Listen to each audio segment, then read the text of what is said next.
दोस्तों good morning. कैसे हैं आप? आई होप बढ़िया होंगे। मैं भी बढ़िया हूँ। तो मैं आज अपनी नए ब्लॉग की शुरुआत करती हूँ। तो मेरे ब्लॉग को देखने के लिए, एंजॉय करने के लिए अंत तक बने रहेगा। आज मैं जा रही हूँ टनकपुर की ओर।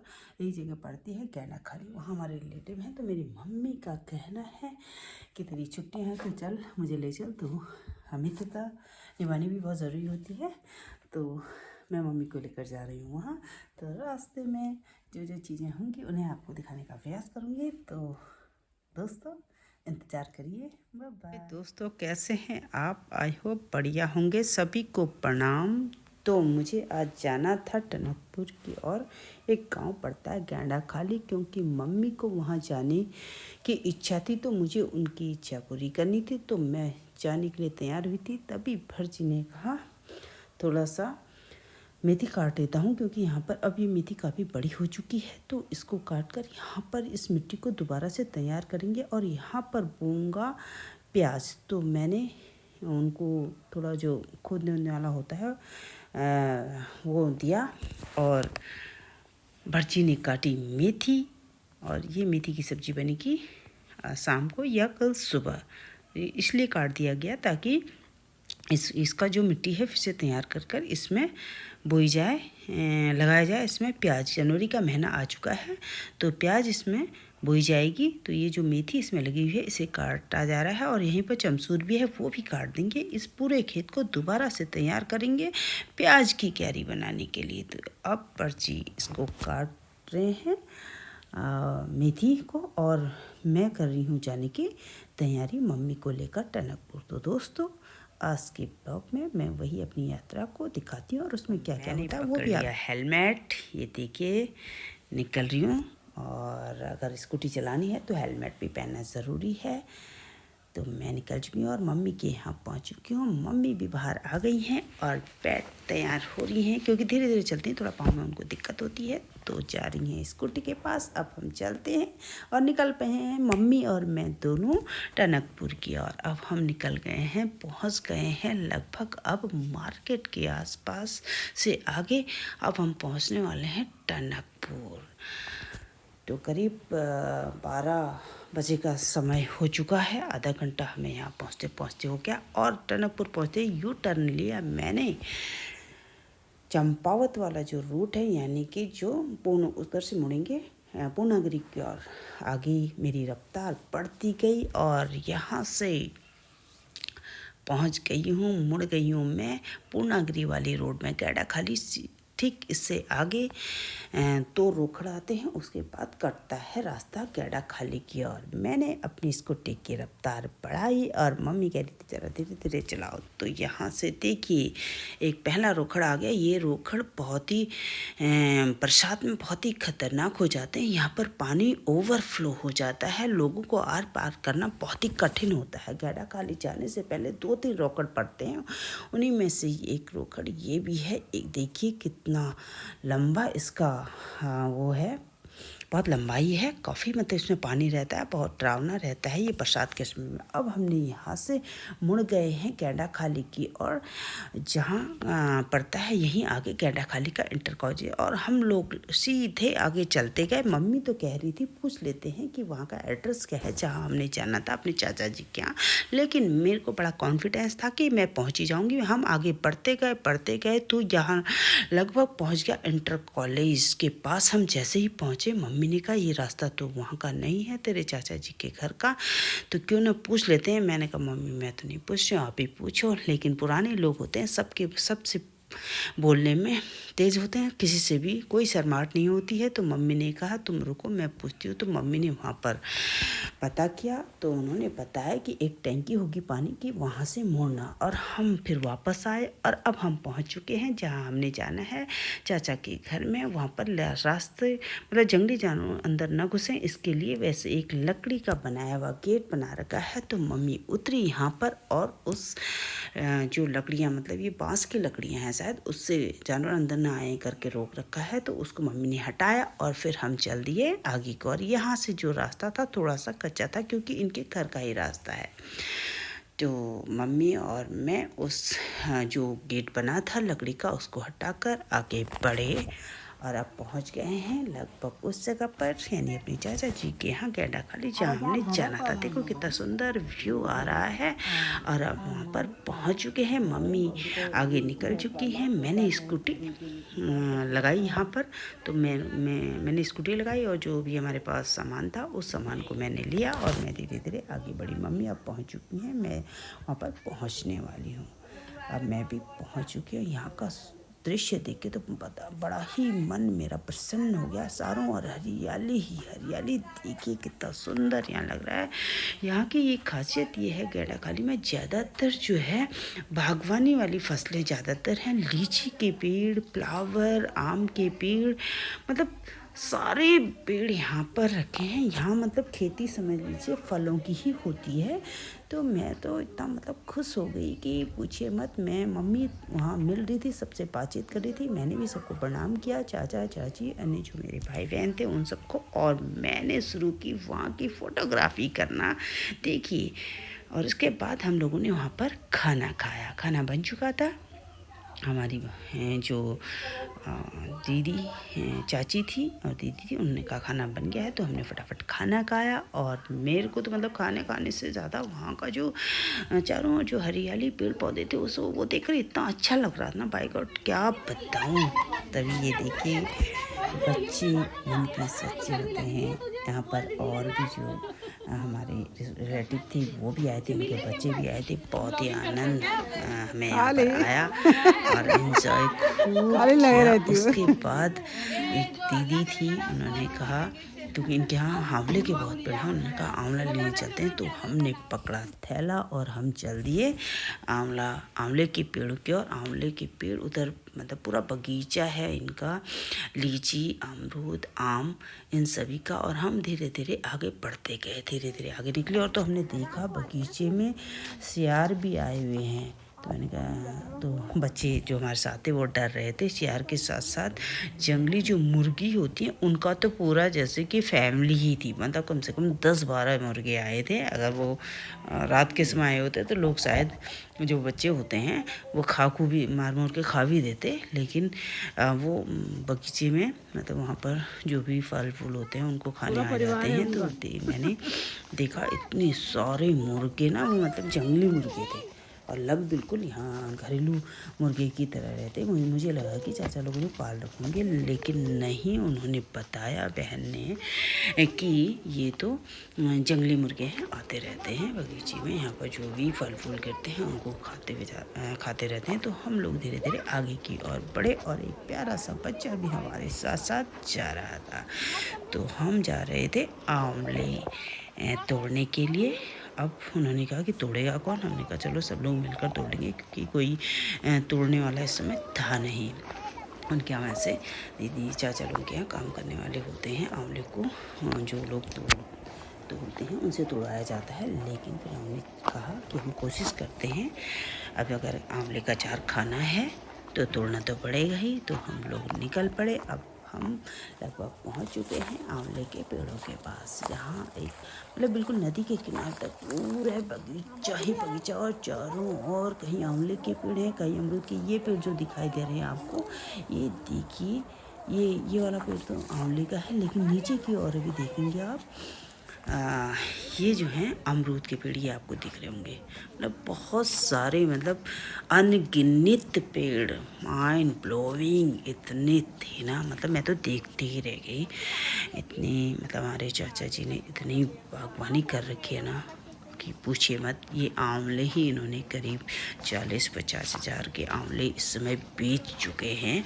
वैसे तो ठेके में देते थे, लेकिन ठेकेदार जो है कम रेट लगा रहा था, तो इसलिए इस बार इन्होंने खुद ही तोड़ के बेचे थे। तो अचार खाना कोई आसान काम नहीं है। तोड़ चुके हैं और अभी और भी रहे हैं। लेबर लगा के तोड़वाई और उनको मतलब पीलीभीत के मार्केट में यहाँ से गया है आंवला इनका। तो हम लोग आंवले के पेड़ में कुछ लोग खींच रहे हैं और कुछ उनको तोड़ रहे हैं। इस तरह से हमने बहुत सारे आंवले, ये आपको दिखाई दे रहे होंगे, इन आंवलों को तोड़ा, एकत्रित किया झोले में, और एक टब भी हम लोग लाए थे। साथ साथ में भी दिखेगा एक बहन है हमारी, उनके हाथ में। तो ये देखिए आंवले कितने बढ़िया दिख रहे हैं ना, मज़ा आ रहा है। और अब मैंने पकड़ लिया है आंवला तोड़ने के लिए, और हम आगे बढ़े दूसरे पेड़ों की ओर। बहुत बड़े वाले आंवले तोड़े थे, तो हमारी वही बहन कहने लगी ये छोटे प्रकार के आंवले भी हैं, उनको भी तोड़ते हैं, वो अचार में बहुत ही अचार के लिए बहुत अच्छे होते हैं। जो बड़े वाले थे वो उसका उन्होंने कहा कि मुरब्बा बनाना।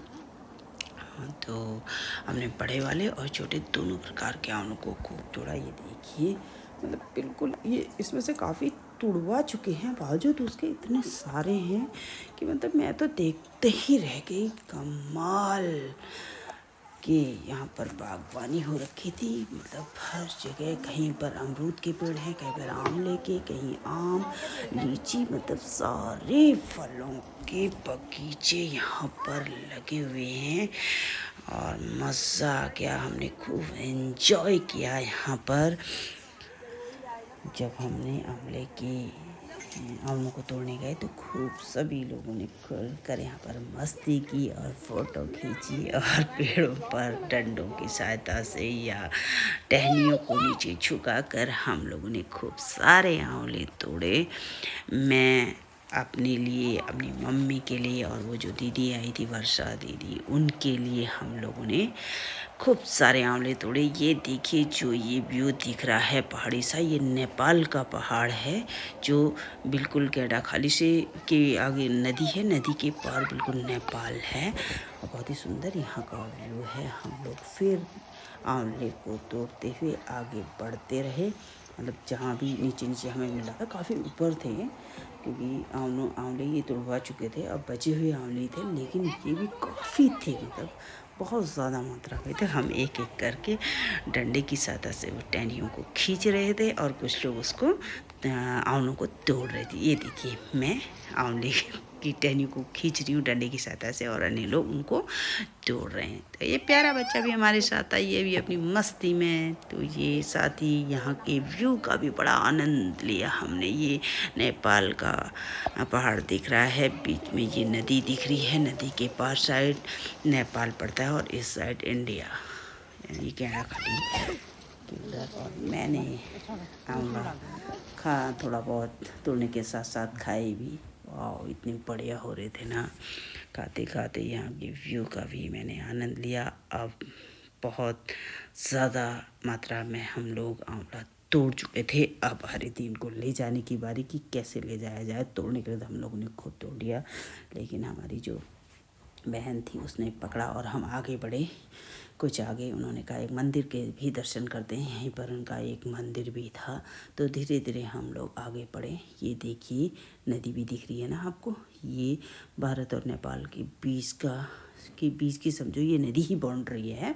इसके उस साइड को नेपाल और इस साइड इंडिया। और ये हम धीरे धीरे आगे बढ़कर पहुंच गए। ये हमारा चाचा जी लोगों का ही मंदिर है उत्तराखंड में।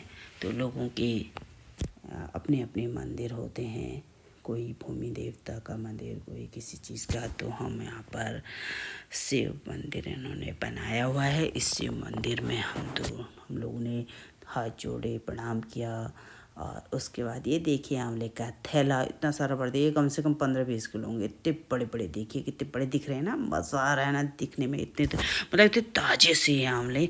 और हमने इस तरह से खूब एंजॉय किया, और सबके मुंह में दिख रहा है ये आंवला है। और एक दीदी, वर्षा दीदी ने तो पूरी टोकरी जो है सर पर रख ली, और हम अब आगे बढ़ने लगे, मतलब घर की ओर, जहाँ घर है वहाँ को आंवला तोड़ के ये देख के जा रहे हैं। और ये ममता है। अब हम लोगों ने इतना सारा तोड़ दिया। ये मेरी स्कूटी भी दिख रही है, यहाँ से आगे स्कूटी नहीं जा सकती थी, क्योंकि ये केवल पगडंडी यानी कि पाँव से हम चल सकते हैं। और वो हमारे चाचा जी का घर है, और हम आंवला लेकर अब घर पर आ गए।